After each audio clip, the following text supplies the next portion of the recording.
Well, first of all, Regina and Sterling, if you ever say their names, you want to be a part of what they're doing.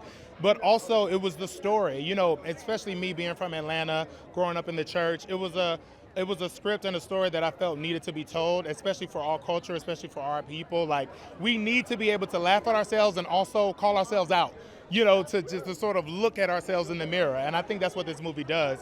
I mean, truly a dream come true. Like, we were laughing on set all the time, we filmed this in the dead of summer, so it was like 98 degrees in Atlanta, humid. We're outside under this little tent. The only thing we could do was drink water and laugh. Like, that was the only way we was able to get through it. But because of that, we truly were able to bond and become a family. They are truly the next superstars of Hollywood. They are so brilliant, so funny, so amazing, and they just they know their story so well that they're able to play within it, which gives us the opportunity to play within that.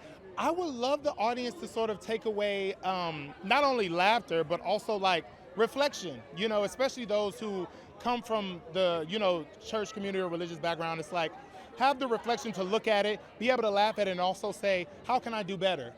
How can I change so I can be my best self?